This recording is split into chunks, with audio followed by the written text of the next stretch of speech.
Bonjour, tu as déjà eu l'impression de donner sans jamais être rempli? Travailler plus, mais rester vide? Chercher la reconnaissance, mais qu'elle s'évapore aussitôt? On croit que ce vide appartient à notre époque. Mais il y a plus de 2000 ans, les Grecs avaient déjà trouvé une image terrifiante pour le décrire, le tonneau percé des Danaïdes. Aujourd'hui, nous allons plonger dans ce mythe, comprendre pourquoi, parfois, désobéir peut sauver. Écoute jusqu'au bout et découvre à la fin comment éviter de remplir toi aussi un tonneau percé. Il y a longtemps, en Libye, deux frères régnaient sur des royaumes voisins, Danaos, prudent et méfiant, et Égyptos, avide de pouvoir.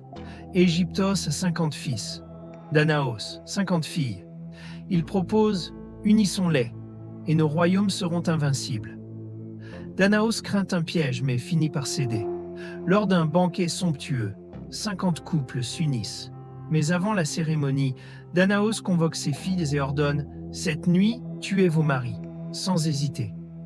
Toutes obéissent, sauf Hypermestre. Son époux, Lyncée, la traite avec respect. Obéir serait trahir sa conscience. Elle choisit la désobéissance. Pendant ce temps, 49 chambres nuptiales deviennent des tombeaux. Au matin, le palais est silencieux. Hypermestre échappe à la colère divine. Les autres, après leur mort, sont condamnés aux enfers, remplir sans fin un tonneau, sans fond. Jour après jour, elle puise l'eau, marche, verse et voit tout disparaître.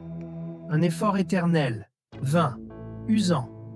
Pour les Grecs, ce supplice symbolisait l'incapacité à retenir ce qu'on possède, la punition par l'absurde, la honte sans fin. Mais il illustre aussi un danger plus profond, l'obéissance aveugle. De nos jours, nous n'avons plus de tonneaux en bois, mais nos vies en sont pleines. Travail sans sens, heures et objectifs sans satisfaction, reconnaissance extérieure, likes et compliments qui s'évaporent, relations à sens unique, donner sans jamais recevoir. On continue parce que c'est comme ça. Comme les Danaïdes, nous obéissons à des injonctions invisibles. Sois productif. Fais toujours plus. Mesure ta valeur à ce que tu produis. Le prix? Notre énergie, notre santé mentale, notre joie. Le philosophe Byung-Chul Han explique que l'oppresseur moderne n'est plus un roi, mais nous-mêmes. Nous nous auto-exploitons. Carl Jung rappelle que la vraie cause du vide est en nous, nos fissures, nos peurs, notre besoin d'approbation. Tant qu'elles ne sont pas réparées, tout ce que nous versons s'échappe. Albert Camus voit dans Sisyphe un homme libre parce qu'il choisit son attitude face à l'absurde. La différence? Nous pouvons poser la pierre et dire non. Mais il convient de se demander pourquoi on continue. Souvent, on sait que notre tonneau fuit. Mais on continue. Parce que c'est familier. Parce que le vide fait peur. Désobéir, c'est aussi prendre la responsabilité de ce qui vient après. Hypermestre a porté le poids de son choix, mais c'est ce qui l'a sauvé. La plupart cherchent à remplir plus vite au lieu de réparer.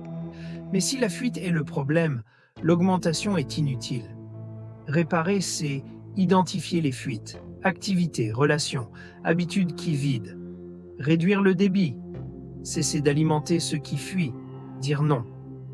Poser des limites claires, physiques, émotionnelles, temporelles. Se nourrir de l'intérieur, art, repos, nature, silence. Réparer symboliquement, comme le kintsugi japonais, intégrer les fissures et les rendre précieuses. Jung appelait ce processus l'individuation, devenir soi en acceptant ses ombres. Camus, lui, nous invite à choisir le sens que nous donnons à l'absurde. Désobéir n'est pas toujours se rebeller contre tout. C'est parfois dire non à une règle précise, rompre un cycle destructeur, sauver ce qui compte. Réparer son tonneau, c'est désobéir à l'injonction de toujours produire plus. L'idée qu'il faut toujours en faire plus. La croyance que la valeur vient de l'extérieur.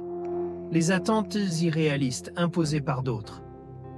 Les 49 Danaïdes ont obéi. Elles ont exécuté l'ordre, peut-être par peur, par loyauté, ou simplement par incapacité à imaginer une autre voie. Elles ont accepté que leur devoir envers leur père soit plus important que leur propre jugement moral. Et elles ont payé ce choix par l'éternité. Hypermestre, elle, a désobéi. Elle a refusé de verser dans le tonneau de la haine et du sang. Et c'est cette désobéissance qui l'a sauvée. Désobéir n'est pas confortable. Hypermestre a dû affronter la colère de son père, le jugement de ses sœurs, l'isolement. Mais elle a gardé sa liberté. Toi aussi, tu devras peut-être affronter l'incompréhension. Dire non à un patron, à une famille, à des amis, voire à tes propres habitudes. Mais chaque fois que tu désobéis à une règle qui t'épuise, tu renforces ton tonneau. Dans nos vies, le tonneau percé prend bien des formes. Il peut être une carrière qui ne nous nourrit pas, une relation qui nous épuise, une quête de reconnaissance qui ne s'arrête jamais, ou même un rêve qui, en réalité, nous détruit. La première étape pour s'en libérer, c'est de voir qu'il est percé. La deuxième, c'est de comprendre qu'on a le droit et parfois le devoir de désobéir, de dire non. Pas par rébellion gratuite, mais par lucidité. Réparer son tonneau, c'est apprendre à s'arrêter, à réduire la fuite, à ne plus verser aveuglément, à écrire ses propres règles.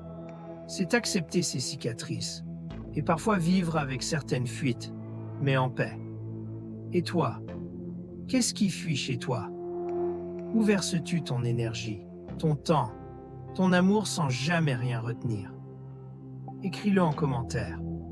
Mets-le en mots. Parce que la première étape pour réparer, c'est de nommer la fuite. Abonne-toi si tu veux d'autres histoires comme celle-ci. Des mythes, des légendes et les leçons qu'ils cachent pour nos vies d'aujourd'hui. Like et partage cette vidéo à quelqu'un qui donne tout mais qui ne se sent jamais rempli. Peut-être que ça l'aidera à voir son tonneau et à commencer à le réparer. Et souviens-toi, le problème, ce n'est pas ce que tu verses. C'est le trou que tu refuses de voir. Et parfois, la seule façon de le boucher est d'oser désobéir.